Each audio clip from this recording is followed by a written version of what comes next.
What's good, everybody? Welcome back to Universal Teas. It's the People's Podcast with your girl Toya. And this episode, I'm getting all up in your business, and I'm telling all your business because this episode is called Addicted to Pain, right?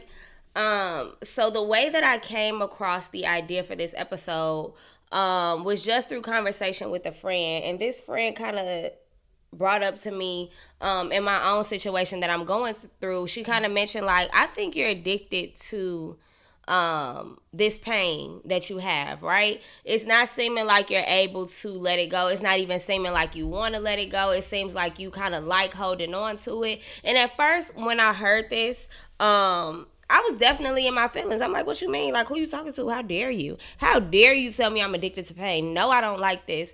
But when I started to kind of analyze that statement and kind of analyze what it means, I really started to reflect and think that, yes, I think I am addicted. Oh, the devil.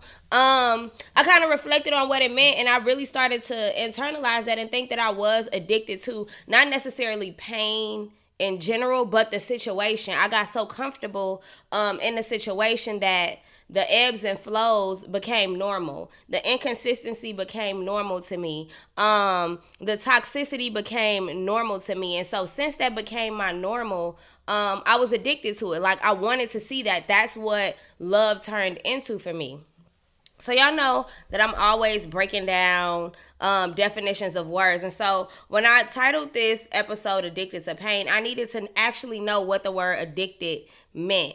Hey Anna. So when I looked up the definition of the word addicted, or to be addicted to something, it says physically and mentally dependent on a particular substance, and unable to stop taking it without incurring adverse effects. Okay, so being physically or mentally, in a lot of our cases, sometimes we're addicted to a toxic relationship, a toxic work environment, a toxic friendship. We're addicted to loathing. We're addicted to our depression. We're addicted to always feeling like we need help, always feeling like we need to be saved, and we don't even realize it. So then, when I looked at this word even further, I'm like, okay, so what does the word incur mean? So what does it mean to incur? And this is becoming subject to something unwelcome or unpleasant as a result of one's behavior or action. So when you are when you are incurring something, it's a result of your own behavior. So something that you are addicted to is something that you are doing to yourself.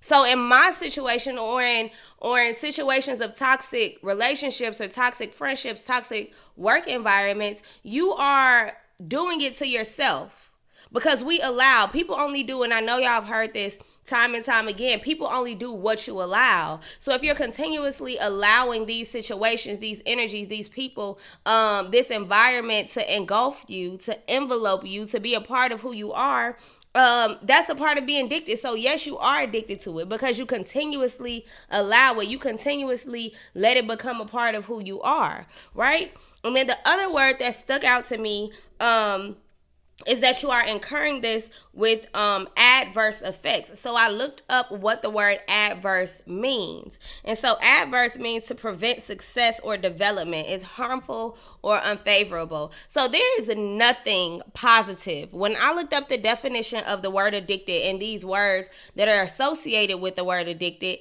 I realized that there is nothing positive when it comes to an addiction, at least from my perspective. And remember, somebody else's perspective can be different. But if this is something that physically or mentally that you're dependent on, something that you're doing to yourself that is unwelcome, something that is preventing your success or development, I damn sure don't want to be addicted to anything, right? And that's the note that I made. I don't want to be addicted to anything, and especially anyone.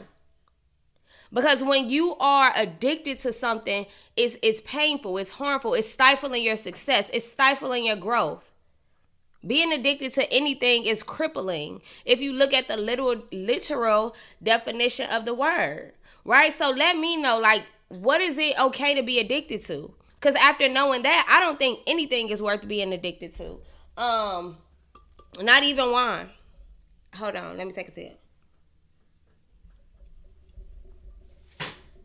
But yes, so Be very conscious, right? Like being addicted to pain, and this made me go back and reflect. Okay, so now I know what the word addicted means, and I found that I was less offended by this friend telling me that I might be addicted to my pain when I really realized that, yeah, you are. Right? You're addicted to it. You're inflicting this thing that's stifling your development. And it's all through your actions. And sometimes when things happen to us, or when people are not good people to us, we're so easy to blame them or say like, oh, they're not good. Oh, they're a bad friend. Oh, this is a toxic work environment. Oh, these people around me don't know what they're doing. But you have to, at some point in this adult life, at this big age, take accountability for the things that you are allowing to happen. You can't get addicted to something that someone else gives you. You are taking it from them. Crackheads are not addicted to crack because people just give them free crack. They paying for it. They doing what they got to do to get their money to get their crack. They're inflicting that on themselves. They're incurring those adverse effects that are stifling their growth as people, as functional human beings, as functional parts of society. And so you have to understand that when you are addicted to your pain, when you are addicted to your sorrow, your grief, those are all things that you are inflicting upon yourself. And just like, and I've talked about this in a previous episode, just like you can inflict those negative things onto yourself, you can flip it and make those things positive. Make them progressive. Okay? But when I think about the word addiction, when I think about addicted to pain, I even went further and I said, not how, child, this don't say how. I can't even read my own handwriting, child. Listen, Tuesday. Now that you know why getting out or becoming unaddicted will be hard, you just have to do it. So being addicted to something is not easy to get over or get out of, but you have to convince yourself and let your mind, or allow your mind to understand that it's just a decision. The addiction is a decision. What is the trigger behind your addiction? A lot of times we get addicted to things because they trigger something in us, or they are we're addicted to things because they kind of fill a void. It's kind of like a blanket. It's a blanket over a real issue. So anything that you are addicted to, especially in pain and grief and sorrow and relationship and work environments and friendships, you get addicted to something because you feel like it's covering or it's filling a void, but it's really just a Band-Aid or a blanket. For example, with me, I said that in my case of being addicted to my pain or my struggle or my situation, I realized that because I was in pain, because I was sad, because I wasn't in the best place mentally, I found that it wasn't the pain that I was seeking, right? I don't want to feel this way anymore. I don't want to be in this mental space anymore. That's true. But I think I became more addicted to the attention that I was getting from it.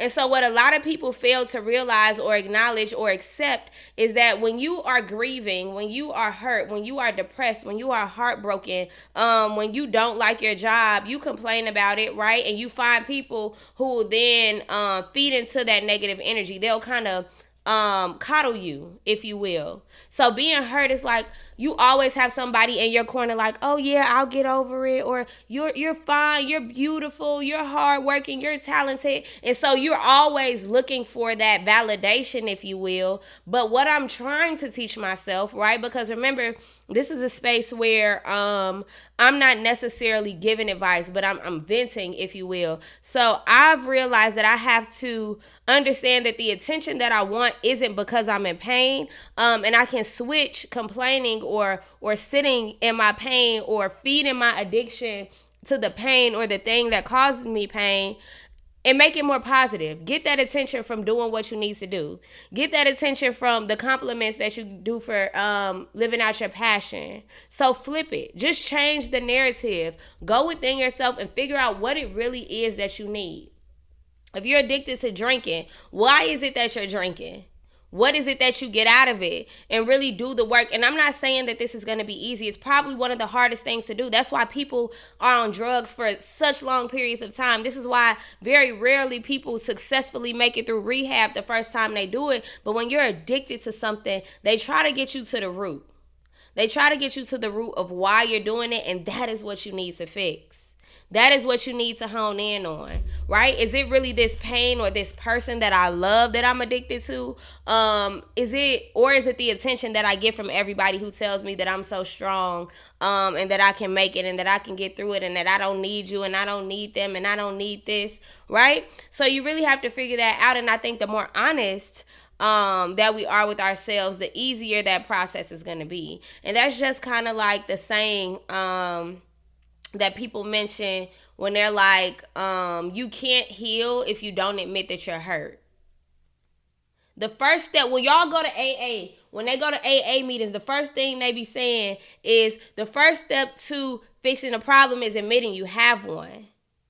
The first step to getting over your addiction is acknowledging that you are addicted. Because for a lot of times, a lot of people, when they're presented, even with me, like I mentioned how this episode came to be, with my friend being like, girl, I think you're addicted to the pain. I think you're addicted to being sad. I think you're addicted to that. And my first instinct was to take offense. Same thing. If you tell somebody they're alcoholic, what they gonna say? I ain't no alcoholic, sips drink. Right? You have to get through that stage of denial before you can heal yourself, before you can grow through it, before you can even acknowledge it. You have to really get through the phase of being offensive, and we have to learn to listen to understand. We have to learn to be real with ourselves, kind of like we talked about in the last episode, because you have to figure out your flaws and understand your own patterns. Understand what it is that you need to work on. Okay? Next thing that I had, some of the things that I think we also find ourselves addicted to, or not even addicted to, but that we actually seek out through our addictions, is the justification, the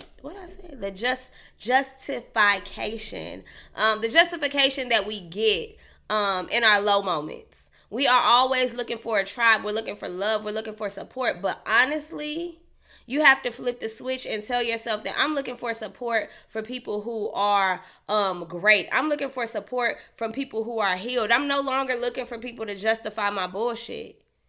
I'm no longer comfortable with people's sympathy for me. That's not the attention that I want. And you have to decide that for yourself and act like it. Right? Feeling cared about is something. So if you all are familiar with, and it's gonna be a little like nerdy, if you will, but if you are familiar with Maslow's hierarchy of needs, at the bottom of that is like love, the feeling of being protected. You know what I mean? We want to feel that as humans, and so especially in our lowest points, it's easy to settle wherever we get the attention. Just like when children tend to act out, if you will, they're looking for that attention that they're not getting in a loving way. So since this person that I love so much, or that claims to love me, isn't giving me the same attention that I once had, of course, me venting to my friends and them telling me, girl, everything's gonna be okay. Yeah, he ain't shit. He did this to you. Of course, that's gonna feel good, right? Because somebody is loving me in a way that no longer exists from the person that I wanted to. So understanding why you are addicted, understanding why you are attached, because I feel like before addiction becomes attachment, and that's something to be careful of too, is finding yourself attached to things, and especially people. Okay? So, this was very quick, but I think I'm going to leave it here. Addicted to Pain Part 2 might happen later. But that's the main points that I wanted y'all to get on, is be real with yourself. Figure out what it is that you're addicted to and why. Figure out the root of what it is that you really want. What is it that you feel like you're getting out of this addiction? Okay? So I'm going to wrap us up there. Share this with somebody who needs to hear it. I'll see y'all right back here next week. Thank you all for joining me on Universities. It's your girl Toya.